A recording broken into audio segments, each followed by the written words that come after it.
بسم اللہ الرحمن الرحیم۔ سامعین کرام، آپ سن رہے ہیں اردو داستان بنائے فساد، جس کے مصنف ہیں ملک صفدر حیات خان، اور یہ اس سلسلے کی پہلی قسط ہے۔ مجھے امید ہے آپ کو میری یہ کاوش پسند آئے گی۔ آپ کی اطلاع کے لیے عرض کرتا چلوں کہ اس داستان کی تمام اقساط بالترتیب سننے کے لیے ڈسکرپشن میں مکمل پلے لسٹ کا لنک موجود ہے۔ کہتے ہیں چور اور سانپ کی بڑی دہشت ہوتی ہے۔ یہ بات کسی حد تک بلکہ خاصی حد تک درست ہے۔ شاید ہی کوئی ایسا شخص ہو جس نے ان دونوں موذیوں کو یا کم از کم ایک کو اپنی پوری زندگی میں نہ دیکھا ہو اور اس کی دہشت کا سامنا نہ کیا ہو۔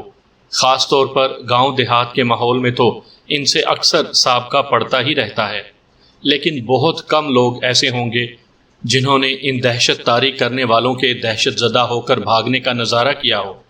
ویسے بھی سانپ اور چور فطری طور پر ایک دوسرے کے خاصے قریب ہیں۔ دونوں عام طور پر اپنے شکار کو بے خبری میں پیٹھ پیچھے وار کر کے اسے نقصان پہنچاتے ہیں، اور موسم گرما ان کی سرگرمیوں کا سیزن ہوتا ہے۔ ان دنوں میں حافظ آباد سرگودا روڈ پر واقع ایک قصبے رسول پور تارڑ کے تھانے میں تعینات تھا۔ موسم گرما اپنی جولانیوں پر تھا۔ ایک صبح میں تیار ہو کر تھانے پہنچا تو مجھے معلوم ہوا کہ سکھے کی گاؤں میں قتل کی ایک واردات ہو گئی ہے۔ میں نے ASI نور شاہ کو ساتھ لیا اور قتل کی اطلاع دینے والے شخص کے ہمراہ بذریعہ تانگا مذکورہ گاؤں کی جانب روانہ ہو گیا۔ مقتول کا نام خوشی محمد تھا۔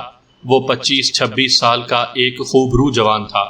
اس کی صحت قابل رشک تھی۔ تندرست و توانا چہرے پر گھنی مونچھیں بڑی بھلی دکھائی دیتی تھی، مگر زندگی اس سے روٹھ کر بہت دور جا چکی تھی۔ کچھ دیر بعد اس کی تندرستی اور رونائی کو بھی پیوند خاک ہو جانا تھا۔ خوشی محمد کی لاش بھینسوں والے باڑے کے صحن میں ایک چارپائی پر پڑی تھی۔ اسے سینے پر خنجر کے وار کر کے موت کے گھاٹ اتارا گیا تھا۔ اس کی چھاتی پر نصف درجن تیز دھار آلے کے زخم موجود تھے۔ جیسا کہ بعد میں معلوم ہوا، خوشی محمد کی موت خنجر کے مہلک واروں سے واقع ہوئی تھی۔ میں نے موقع کا جائزہ لیا۔ بھینسوں کا باڑا لگ بھگ 4 فٹ اونچی کچی 4 دیواری پر مشتمل تھا۔ احاطے کے اندر ایک کونے میں 10x12 کا ایک کمرہ بنا ہوا تھا، جس میں کاشتکاری میں استعمال ہونے والے مختلف آلات پڑے ہوئے تھے۔ احاطے کی مغربی دیوار کے ساتھ ایک قطار میں بھینسیں اپنی کھرلیوں پر بندھی ہوئی تھیں۔ مقتول خوشی محمد باڑے کے اکلوتے کمرے کے دروازے کے پاس چارپائی پر سویا ہوا تھا، اور سوتے ہی میں اسے قتل کیا گیا تھا۔ میں نے گھوم پھر کر پورے باڑے کو چھان مارا، مگر آلہ قتل کا کوئی سراغ نہیں ملا۔ مقتول کا گھر باڑے سے متصل تھا۔ میں نے ASI نور شاہ کو ہدایت کی کہ وہ جائے واردات کی تفصیلات نوٹ کرے، اور خود مقتول کے لواحقین سے پوچھ گچھ کے لیے گھر میں آ گیا۔ مقتول کے باپ رحیم بخش نے مجھے بیٹھک میں بٹھانے کے بعد بتایا کہ خوشی محمد چند روز سے باڑے میں سو رہا تھا۔ آج کل مویشیوں کی چوری کی وارداتیں بہت زیادہ ہو رہی تھیں۔ پہلے خوشی محمد کا چھوٹا بھائی سخی محمد یہ ڈیوٹی انجام دے رہا تھا، مگر جب سے خوشی محمد کی بیوی رضیہ میکے گئی تھی، اس کے بعد سے خوشی محمد نے چھوٹے بھائی کی جگہ سنبھال لی تھی۔ گھر میں سخی محمد کے علاوہ ان کی چھوٹی بہن گڈی اور بوڑھی والدہ سغرا تھیں۔ دونوں بیٹے اپنے باپ رحیم بخش کے ساتھ کھیتی باڑی کرتے تھے۔ مقتول کی شادی 1 سال قبل ہوئی تھی۔ قتل کی واردات میں ہمارے نزدیک جو چیزیں سب سے زیادہ اہمیت رکھتی ہیں، ان میں محرک، قتل اور آلہ قتل سب سے پہلے آتے ہیں۔ ان دونوں سوالوں کے جواب معلوم ہو جائے تو قاتل تک پہنچنا بہت آسان ہو جاتا ہے۔ میں نے مقتول کے باپ رحیم بخش سے پوچھا، تمہیں کب پتہ چلا کہ تمہارا بیٹا قتل ہو چکا ہے؟ ہمیں تو شاید صبح ہی پتہ چلتا جی، مگر مولوی صاحب نے منہ اندھیرے میں ہمیں جگا دیا تھا۔ وہ غم انگیز لہجے میں بولا۔ ہم مولوی صاحب کے دروازہ کھٹکھٹانے پر اٹھے تھے۔ مولوی صاحب نے تم لوگوں کو کیوں جگا دیا تھا؟ میں نے پوچھا۔ کوئی خاص بات ہو گئی تھی؟ انہوں نے بتایا تھا کہ کوئی منڈاسے یعنی ڈھاٹے والا آدمی باڑے کی دیوار پھاند کر باہر نکلا تھا۔ وہ تہجد کی نماز کے لیے مسجد جا رہے تھے۔ انہوں نے پراسرار شخص کو باڑے سے نکلتے ہوئے دیکھا تو آواز دے کر روکنے کی کوشش کی، مگر وہ رکا نہیں۔ گولی کی رفتار سے دوڑتے ہوئے کھیتوں کی جانب چلا گیا۔ مولوی صاحب اسے کوئی چور سمجھے تھے۔ اس کے بعد ہی انہوں نے ہمارا دروازہ کھٹکھٹا کر بتایا تھا کہ ہمیں باڑے کا جائزہ لینا چاہیے۔ سب سے پہلے باڑے میں کون گیا تھا؟ میں اور سخی محمد ایک ساتھ ہی گھر سے نکلے تھے، رحیم بخش نے بتایا۔ پھر پہلے سخی محمد باڑے میں داخل ہوا تھا، کیا باڑے کا دروازہ کھلا ہوا تھا؟ رحیم بخش نے جواب دیا، دروازہ اندر سے بند تھا۔ خوشی محمد سونے سے پہلے دروازے کو اندر سے تالا لگانا نہیں بھولتا تھا۔ حسب معمول اس نے کنڈی میں تالا لگا رکھا تھا۔ تالے کی چابی خوشی محمد کے سرہانے کے نیچے رکھی ہوتی تھی۔ یہ بات سخی محمد کو معلوم تھی۔ پہلے وہ دیوار پھاند کر باڑے میں گیا، پھر بھائی کی خون چکا لاش دیکھ کر اس کا دماغ گھوم گیا۔ وہ بآواز بلند چیخنے چلانے لگا۔ میں نے بامشکل اس سے دروازہ کھلوایا تھا۔ اندر جا کر ساری صورتحال مجھ پر واضح ہو گئی تھی۔ مجھ پر ساتوں آسمان ایک ساتھ آن گرے تھے۔ میرے جوان بیٹے کو کسی ظالم نے بڑی بے دردی سے قتل کر ڈالا تھا۔ اپنی بات ختم کرنے کے بعد وہ آنکھوں سے جاری آنسوؤں کے سیلاب کو روکنے کی ناکام کوشش کرنے لگا۔ میں نے سنجیدہ لہجے میں کہا، رحیم بخش، مجھے تمہارے جوان بیٹے کی موت پر دلی افسوس ہوا ہے۔ اگر تم چاہتے ہو کہ تمہارے بیٹے کا قاتل پکڑا جائے تو میرے سوالوں کا صحیح جواب دینا، مجھ سے کوئی بات چھپانے کی کوشش ہرگز نہ کرنا۔ وہ آنسو پونچھتے ہوئے بولا، تھانے دار صاحب، آپ جو پوچھیں گے میں بتاؤں گا۔ اس وقت بیٹھک میں میرے اور رحیم بخش کے علاوہ مقتول کا چھوٹا بھائی سخی محمد اور گاؤں کے کچھ اور لوگ بھی موجود تھے۔ رحیم بخش، تم نے بتایا ہے کہ مولوی صاحب نے تمہیں جگایا تھا، کیا مولوی صاحب اس وقت یہاں موجود ہیں؟ میں نے یہ سوال اس لیے کیا تھا کہ وہاں موجود افراد میں ایک بار شخص بھی شامل تھا۔ رحیم بخش کا جواب نفی میں تھا، وہ تو یہاں نہیں ہیں۔ مولوی صاحب کا نام کیا ہے؟ مولوی عبد الرحمان۔ میرے استفسار پر رحیم بخش نے مولوی عبد الرحمان کے گھر کا پتہ مجھے سمجھا دیا۔ میں نے پوچھا، رحیم بخش، تمہاری کسی سے دشمنی تو نہیں ہے؟ نہیں تھانے دار صاحب، ہمارا کوئی دشمن نہیں ہے۔ چند روز پہلے تمہارے بیٹے کا کسی سے جھگڑا وغیرہ تو نہیں ہوا؟ اس کا جواب نفی میں تھا۔ تمہیں کسی پر شک ہے؟ میں نے پوچھا، میرا مطلب ہے تمہارے خیال میں تمہارے بیٹے کو کون قتل کر سکتا ہے؟ میری تو مت ماری گئی ہے جناب، وہ گلوگیر آواز میں بولا۔ میں خواہ مخواہ کسی پر شک ظاہر کر کے گناہ گار نہیں ہونا چاہتا، سوہنا رب ہی بہتر جانتا ہے۔ اسی وقت مقتول کی ماں صغرا بین کرتی ہوئی بیٹھک میں داخل ہوئی۔ اس کی 7 نسلوں پر خدا کا قہر ٹوٹے جس نے میرے جوان بیٹے کو قتل کیا ہے۔ ہائے وے ربا، میرے سونے گبرو کو کس کی نظر کھا گئی؟ جوان بیٹے کی موت نے ماں کے کلیجے پر جو زخم لگایا تھا، اس کے پیش نظر وہ جو بھی کہتی کم تھا۔ میں نے سخی محمد کو اشارہ کیا کہ وہ ماں کو سنبھال کر وہاں سے لے جائے۔ صغرا وہاں سے ہٹنے کو تیار نہیں تھی اور مسلسل سینہ کو بھی کر رہی تھی، تاہم رحیم بخش کے سمجھانے بجھانے پر وہ گھر کے اندرونی حصے میں چلی گئی۔ اندر سے بھی خاصی دیر تک اس کے رونے پیٹنے کی آوازیں آتی رہیں۔ میں نے رحیم بخش سے پوچھا، تم نے بتایا ہے کہ خوشی محمد کی بیوی میکے گئی ہوئی ہے، اس کا میکا اسی پنڈ میں ہے؟ اس نے اسبات میں سر ہلایا۔ میں نے سوال کیا، کیا اسے خبر دے دی گئی ہے کہ اس کا شوہر قتل ہو چکا ہے؟ ابھی تک تو اسے اطلاع نہیں بھیجی تھی۔ وہ متذبذب لہجے میں بولا، مگر یہ واقعہ چھپنے والا تو نہیں، اسے بھی پتہ چل ہی گیا ہوگا۔ میں نے ذرا سخت انداز میں پوچھا، اسے اطلاع نہ دینے کی کوئی خاص وجہ؟ اس نے بیٹھک میں موجود افراد پر ایک سرسری نظر ڈالی، پھر سرگوشیانہ انداز میں بولا، آپ میرے ساتھ آئیں جی۔ وہ مجھے دوسرے کمرے میں لے گیا، پھر بتایا، رضیہ کے گھر بچہ ہونے والا ہے، اس لیے میکے گئی ہوئی ہے۔ ہمارے ہاں پہلا بچہ ننیال میں ہوتا ہے۔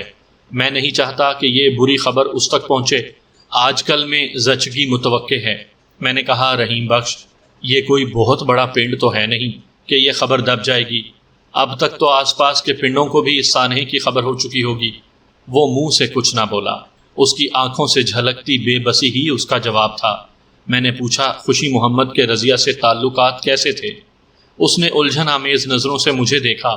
میں نے اپنے سوال کی وضاحت کرتے ہوئے کہا، میرا مطلب ہے میاں بیوی میں سلوک تھا یا لڑتے جھگڑتے رہتے تھے؟ وہ میرے سوال کا مقصد سمجھ گیا۔ ایسی کوئی بات نہیں تھی تھانے دار صاحب، رضیہ بہت اچھی کڑی ہے جی، اس نے پورا گھر سنبھال رکھا ہے۔ خوشی محمد بھی اس سے بہت خوش تھا۔ خوشی محمد کی شادی کو کتنا عرصہ ہوا ہے؟ 1 سال ہونے والا ہے، رحیم بخش نے جواب دیا۔ پچھلے بھادوں میں اس کا بیاہ ہوا تھا۔ اسی وقت مقتول کی سسرال سے ایک شخص نے آ کر اطلاع دی کہ رضیہ نے بیٹے کو جنم دیا ہے۔ خوشی محمد کے قتل کی خبر رضیہ کے میکے میں پہنچ چکی تھی، مگر مصلحتاً ابھی رضیہ کو یہ روح فرسا خبر نہیں سنائی گئی تھی۔ جب ان لوگوں کو اس واردات کا علم ہوا تھا اس وقت رضیہ بے ہوش تھی۔ ایسا ممکن نہیں تھا کہ ہمیشہ کے لیے اس سے یہ خبر چھپا لی جاتی۔ آخر ایک نہ ایک دن اسے صورتحال تو معلوم ہو ہی جانا تھی۔ قدرت کے کھیل بھی نرالے ہوتے ہیں۔ بیٹے نے باپ کی موت سے اپنی زندگی کا آغاز کیا تھا۔ رحیم بخش سے مزید 2-4 سوالات پوچھنے کے بعد میں باڑے میں چلا آیا۔ ابھی تک مجھے تفتیش کے آغاز کے لیے کوئی اشارہ نہیں ملا تھا۔ اس سلسلے میں مولوی عبد الرحمن سے شاید کوئی کام کی بات معلوم ہو جاتی۔ میں نے سخی محمد کو بھیج کر اسے بلوا لیا۔ باڑے میں نور شاہ اپنی کارروائی مکمل کر چکا تھا۔ میں اس کے پاس پہنچا تو اس نے استعمال شدہ خصے کا ایک پاؤں میری طرف بڑھا دیا۔ اس کے چہرے سے دبا دبا جوش ظاہر ہو رہا تھا۔ یہ کیا ہے نور شاہ؟ ملک صاحب، یہ اس دیوار کے پاس سے ملا ہے۔ نور شاہ نے گلی کی جانب والی دیوار یعنی دروازے والی دیوار کی طرف اشارہ کیا۔ لگتا ہے دیوار کودتے وقت قاتل کے پاؤں سے گر گیا ہے۔ اس کی بات میں وزن تھا، مگر یہ بھی تو ہو سکتا تھا کہ خصے کا یہ پاؤں گھر کے ہی کسی فرد کا ہو۔ میں نے رحیم بخش کو بلوا کر تصدیق ضروری سمجھی۔ اس نے الٹ پلٹ کر خصے کو دیکھا اور میرے خیال کی تردید کر دی۔ نہیں تھانے دار صاحب، اس نے نفی میں سر ہلاتے ہوئے کہا، یہ ہم میں سے کسی کا نہیں ہے۔ ہمارے گھر کے کسی بندے کا اتنا بڑا پاؤں نہیں ہے۔ میں نے رحیم بخش کی بات پر چونک کر خصے کو دیکھا۔ واقعی وہ غیر معمولی سائز کا تھا، یعنی عام سائز سے بہت بڑا۔ آپ اسے 10 نمبر کا سمجھ لیں۔ میں نے جلدی سے پوچھا، رحیم بخش، اس گاؤں میں کتنے موچی ہیں؟ ایک ہی ہے جی، محمد نواز، لوگ اسے نواجہ کہتے ہیں۔ میرا ذہن بہت تیزی سے کام کر رہا تھا۔ بات بعید از امکان نہیں تھی کہ وہ کنگ سائز کا خصہ قاتل کے پاؤں ہی سے گرا تھا۔ اس سے یہ بات بھی ثابت ہوتی تھی کہ قاتل بڑے پاؤں کا مالک تھا۔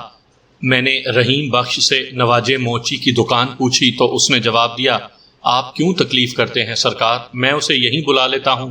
پھر اس نے وہیں کھڑے ایک لڑکے سے کہا، اوے کاکا، جا نہ سکے جا نواجے موچی کو بلا لا۔ ادھر رحیم بخش کی بات ختم ہوئی، ادھر اس کاکے نے دوڑ لگا دی۔ اسی اثناء میں سخی محمد مولوی عبد الرحمن کو بلا لایا تھا۔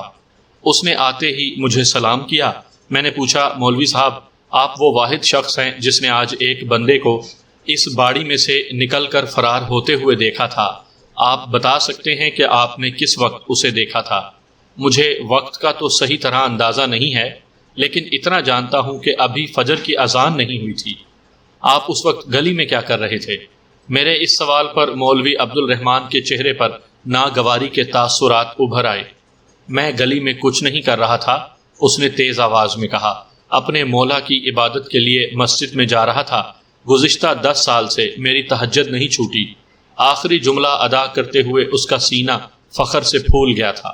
ماشاءاللہ ماشاءاللہ، میں نے جلدی سے کہا۔ پھر پوچھا، مولوی صاحب، آپ نے اس پر اسرار شخص کو باڑے کی دیوار پھاند کر فرار ہوتے ہوئے دیکھا تو اسے روکنے کی کوشش کی تھی؟ جی ہاں، کی تھی۔ وہ اپنی داڑھی پر ہاتھ پھیرتے ہوئے بولا، مگر وہ چھلاوے کی طرح غائب ہو گیا۔ میں نے سنا ہے اس نے منڈاسا باندھ رکھا تھا۔ مولوی عبد الرحمن نے اثبات میں جواب دیا۔ پھر بتایا، اور پاؤں سے بھی ننگا تھا۔ پھر تو وہ گاما ہی ہوگا۔ وہاں پر موجود ایک شخص نے تبصرہ کیا۔ گاما کون؟ میں نے پوچھا۔ رحیم بخش نے بتایا، ہے ایک مویشی چور۔ اس کے بارے میں کہا جاتا ہے کہ وہ منڈاسا باندھ کر ننگے پاؤں چوری کی وارداتیں کرتا ہے۔ وہ کس گاؤں کا رہنے والا ہے؟ تھانے دار صاحب، یہ پتہ چل جاتا تو اب تک وہ گرفتار ہو چکا ہوتا۔ مولوی عبد الرحمن نے جواب دیا، میرے خیال میں تو یہ سب لوگوں کا وہم ہے۔ خواہ مخواہ ایک فرضی مویشی چور کا شہرہ کر رکھا ہے۔ بس لوگوں کے ایمان کمزور ہو گئے ہیں۔ ہم جب تک اللہ تعالیٰ… میں نے قطع کلامی کرتے ہوئے پوچھا، آپ نے تو خود دیکھا ہے اس شخص کو مولوی صاحب۔ میں نے کب کہا ہے کہ وہ گاما تھا؟ اس نے الٹا سوال کر ڈالا۔ خدا بہتر جانتا ہے کہ وہ کون تھا۔ کیا میں نے رحیم بخش کو مطلع کر کے کوئی غلطی کی ہے؟ میں نے ذرا سخت لہجے میں کہا، مولوی صاحب، اس باڑے میں قتل کی ایک واردات ہو چکی ہے۔ مقتول کے لواحقین کو مطلع کرنے والے آپ ہیں۔ اگرچہ آپ کو معلوم نہیں تھا کہ باڑے کے اندر کیا واقعہ پیش آ چکا تھا۔ بہرحال ہمیں تفتیش تو کرنا ہے نا۔ اصل قاتل تک پہنچنے کے لیے پوچھ گچھ بہت ضروری ہے۔ مجھ سے آپ مزید کیا پوچھنا چاہتے ہیں؟ میں نے کہا مولوی صاحب آپ نے بتایا ہے کہ فرار ہونے والے شخص کے پاؤں میں جوتے نہیں تھے۔ جی ہاں میں نے یہی بتایا ہے، ذرا سوچ کر بتائیں کیا وہ دونوں پاؤں سے ننگا تھا؟ ایک لمحہ سوچنے کے بعد اس نے جواب دیا، مجھے اس کے پاؤں پر زیادہ توجہ دینے کا موقع نہیں ملا تھا، اگر میں اس قدر بوڑھا اور کمزور نہ ہوتا تو اس کا تعاقب کر کے اسے دبوچ لیتا، بس ایک نظر میں تو وہ مجھے ننگے پاؤں ہی لگا تھا، دوسری نظر سے پہلے وہ میری حد نگاہ سے نکل کر اندھیرے کا حصہ بن چکا تھا۔ میں نے محسوس کیا کہ مولوی عبد الرحمن سے مزید کوئی کام کی بات معلوم نہیں ہو سکتی تھی۔ ایک بات مجھے شک میں ڈال رہی تھی، اگر واقعی وہ پر اسرار شخص گاما مویشی چور ہی تھا تو پھر اس نے رحیم بخش کے مویشی چرانے کے بجائے اس کے بیٹے کو قتل کیوں کر دیا تھا؟ پھر ایک خیال یہ بھی آ رہا تھا کہ گاما نامی کوئی شخص وجود بھی رکھتا تھا یا محض ایک افسانوی کردار تھا۔ میں نے رحیم بخش سے پوچھا، آج تک کسی نے گاما مویشی چور کو دیکھا بھی ہے؟ نہیں جی، کسی نے دیکھا تو نہیں، بس اس کی دہشت ہی پھیلی ہوئی ہے۔ جب کسی نے دیکھا ہی نہیں تو کیسے یہ پتا چلا کہ اس کا نام گاما ہے؟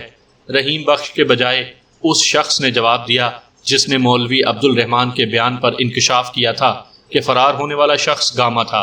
تھانے دار صاحب، ڈنگر چور بہت مشہور ہے جی، کمال ہے آپ نے اس کا نام نہیں سنا؟ نام سنا ہوتا تو اس وقت وہ جیل میں ہوتا۔ ASI نور شاہ نے اس شخص کو گھورتے ہوئے کہا، پھر میری جانب مڑ کر بولا، ملک صاحب اس گاؤں میں ایک بہت ماہر کھوجی رہتا ہے، کیوں نہ اس سلسلے میں اس سے تعاون حاصل کیا جائے؟ نور شاہ کی بات دل کو لگی۔ رحیم بخش کا گھر اور مویشیوں والا باڑہ گاؤں کے اختتامی حدود میں تھا، اس کے بعد 2-4 مکانات تھے، پھر کھیتوں کا سلسلہ شروع ہو جاتا تھا۔ کھیتوں کے بیچوں بیچ ایک کچی پگڈنڈی دور تک چلی جاتی تھی۔ ہم اس گاؤں میں دوسری جانب سے داخل ہوئے تھے۔ مولوی عبد الرحمن کا بیان تھا کہ اس نے فرار ہونے والے شخص کو کھیتوں کی جانب جاتے ہوئے دیکھا تھا۔ اگر نور شاہ کا تجویز کردہ کھوجی اپنے کام کا ماہر تھا تو اس پر اسرار شخص کا سراغ لگ سکتا تھا۔ ٹھیک ہے نور شاہ، میں نے ASI سے کہا، تم کھوجی کو بلواؤ، میں اتنی دیر میں دوسرے کام نمٹاتا ہوں۔ اس کے بعد میں نے جائے واردات کا نقشہ تیار کیا اور مقتول خوشی محمد کی لاش کو ایک بیل گاڑی میں ڈال کر پوسٹ مارٹم کے لیے بھجوا دیا۔ پھر میں نے گاؤں کے 2-4 معتبر افراد سے مقتول کے کردار اور چال چلن کے بارے میں دریافت کیا۔ زیادہ تر کی رائے اس کے متعلق بہت اچھی تھی۔ میں ابھی تک قتل کی وجہ معلوم کرنے میں ناکام رہا تھا۔ اسی دوران میں نواجہ موچی بھی وہاں آن پہنچا تھا۔ حضور، خادم سے کیا خطا ہو گئی؟ اس نے آتے ہی ہاتھ جوڑ کر مجھے سلام کیا۔ سلام کرتے ہوئے وہ رکوع کی حالت میں آ گیا تھا۔ خطا بھی ابھی بتاتے ہیں۔ ASI نے اس کی کمر پر دھپ رسید کرتے ہوئے کہا، بندے دا پتر سیدھا کھڑا ہو جا، ملک صاحب جو کچھ پوچھیں سچ سچ بتا۔ نور شاہ نے کھوجی تاج محمد عرف بابا تاجہ کی جانب ایک آدمی دوڑا دیا تھا اور تاکید کی تھی کہ وہ جلد از جلد اسے ساتھ لے کر آ جائے۔ مائی باپ نواجے نے کبھی جھوٹ نہیں بولا۔ نواز موچی نے سینے پر ہاتھ مارتے ہوئے کہا، رب دی سوں یعنی قسم، سب جانتے ہیں، جھوٹ بولو گے تو حوالات میں بند کر دوں گا، میں نے خالص تھانے دارانہ انداز میں کہا۔ وہ مسکین صورت بنا کر بولا، پوچھو جی۔ میں نے پوچھا، تمہیں جوتے بناتے ہوئے کتنا عرصہ ہوا ہے؟ آنکھ کھولتے ہی چمڑے کی بو سے رشتہ قائم ہو گیا تھا سرکار۔ اس کے لہجے سے انکسار ٹپک رہا تھا۔ خاندانی موچی ہوں جناب، باپ دادا یہی کام کرتے رہے ہیں۔ اپنے کام کو پہچانتے بھی ہو؟ اس کی آنکھوں میں الجھن تیرنے لگی۔ میں نے اس کی مشکل آسان کرتے ہوئے وضاحت کی، میرا مطلب ہے اپنے ہاتھ کے بنائے ہوئے جوتے کو بعد میں بھی پہچان لیتے ہو؟ آہو جی، اس نے اسبات میں گردن کو حرکت دیتے ہوئے کہا، اپنے ہاتھ کے ایک تروپے یعنی سلائی تک کو پہچان سکتا ہوں۔ میں نے ASI کو اشارہ کیا۔ اس نے موقع سے ملنے والے خصے کا پاؤں نواجے کی طرف بڑھا دیا۔ نواجے نے 1-2 بار جوتے کو الٹ پلٹ کر بغور اس کا جائزہ لیا، پھر سوالیہ نظروں سے میری طرف دیکھنے لگا۔ میں نے پوچھا، اس جوتے کو پہچانتے ہو نواجے؟ نہیں سرکار، یہ میرے ہاتھوں کا بنا ہوا نہیں ہے۔ تمہارے گاؤں میں اس سائز کا جوتا پہننے والے کتنے لوگ ہوں گے؟ اس نے ایک مرتبہ پھر خصے کو اپنے ہاتھوں میں گھمایا پھرایا، پھر بولا، اس گاؤں میں اتنے بڑے پاؤں والا کوئی بندہ نہیں ہے سرکار۔ اچھی طرح سوچ کر بتاؤ، میں نے اس کے کندھے پر ہاتھ رکھتے ہوئے پوچھا۔ تم نے گاؤں سے باہر کے کسی شخص کے لیے اتنا بڑا جوتا تیار کیا ہے؟ وہ کچھ سوچتے ہوئے پرخیال لہجے میں بولا، شاید 1-2 بار ایسا اتفاق ہوا ہو۔ پھر تو تمہیں یہ بھی یاد ہوگا کہ تم نے وہ جوتے کس کس شخص کے لیے بنائے تھے؟ میرا خیال تھا کہ ممکن ہے جس شخص کا جوتا ہمیں جائے واردات سے ملا تھا اسی کے لیے کبھی نواجے نے بھی جوتا بنایا ہو۔ اس طرح ہم متوقع قاتل تک پہنچ سکتے تھے، مگر نواجے کے جواب نے مجھے مایوس کر دیا۔ نہیں سرکار، مجھے بالکل یاد نہیں ہے۔ میں کوئی بات یقین سے نہیں کہہ سکتا۔ اگر بعد میں پتہ چلا کہ تم نے مجھ سے جھوٹ بولا تھا اور حقائق کی پردہ پوشی کرنے کی کوشش کی تھی تو میں بہت بری طرح پیش آؤں گا، میں نے سخت لہجے میں کہا۔ پھر تمہیں جیل جانے سے کوئی نہیں بچا سکے گا، ASI نے اضافہ کیا۔ وہ سہمی ہوئی نظروں سے میری جانب دیکھنے لگا، پھر گڑ گڑا کر بولا، تھانے دار صاحب، پورا پنڈ جانتا ہے میں جھوٹ نہیں بولتا۔ میں نے مزید 1-2 سوالات کے بعد اسے جانے دیا۔ اس دوران میں دن کے 11 بج چکے تھے۔ اچھی خاصی گرمی ہو رہی تھی۔ کل مجھے ڈاکوؤں کے ایک سرغنہ کو عدالت میں پیش کرنا تھا۔ وہ اس وقت میرے تھانے کی حوالات میں تھا۔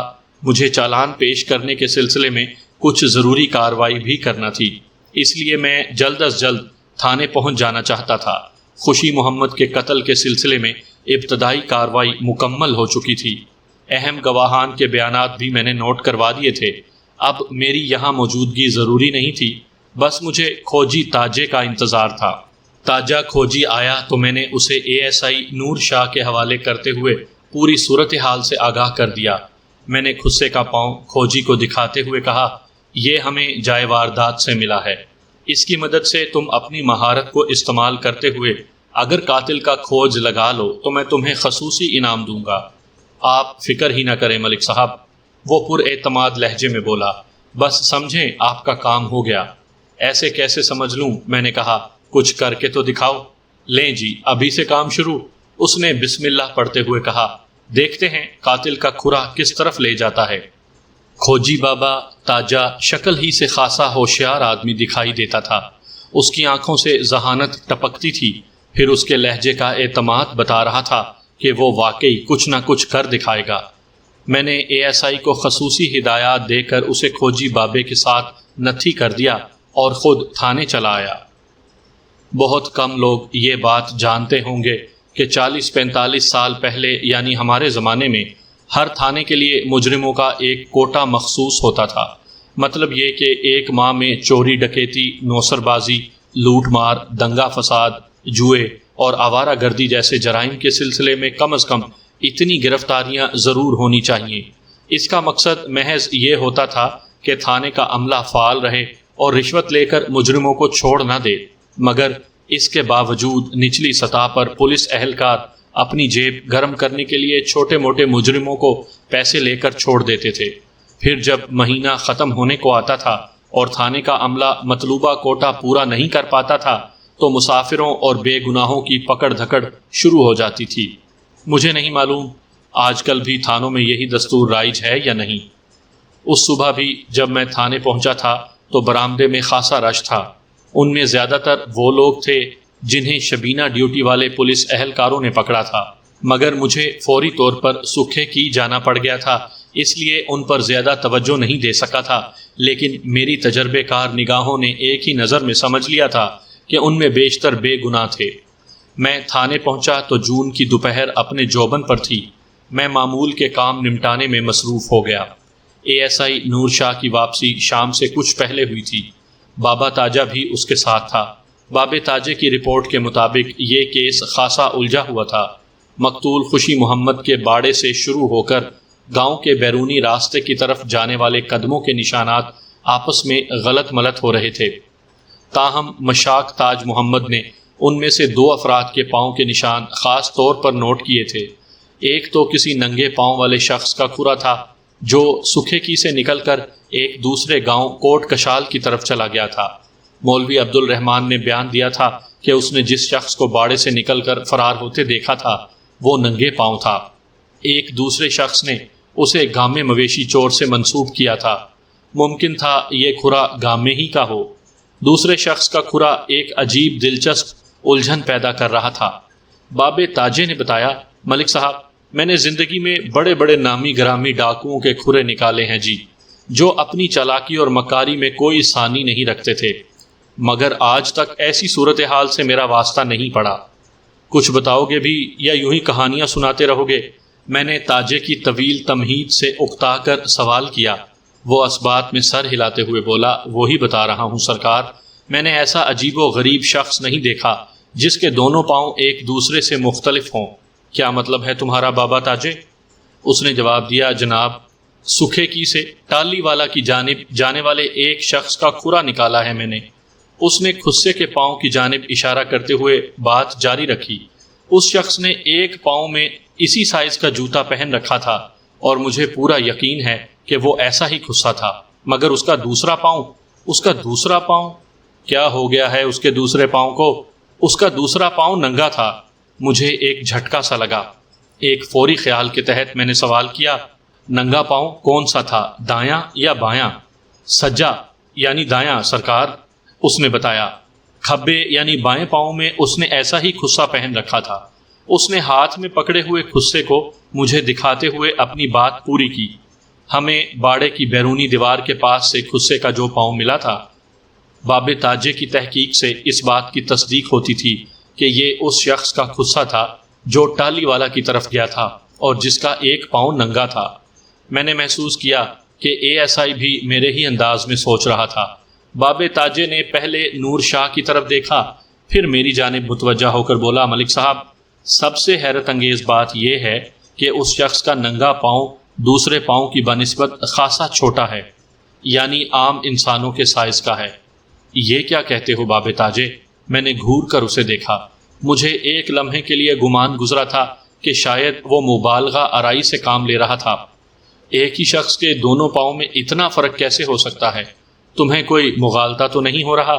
مجھے بھی یہی شک ہے ملک صاحب، ASI نور شاہ نے کہا۔ باب تاجے کی بات حلق سے نہیں اترتی، مگر یہ تو بضد ہے۔ اوئے بابے، قانون کو چکر دینے کی کوشش تو نہیں کر رہے ہو؟ میں نے ذرا سخت لہجے میں کہا۔ اگر مجھ سے جھوٹ بولا تو بڑی بری طرح پیش آؤں گا۔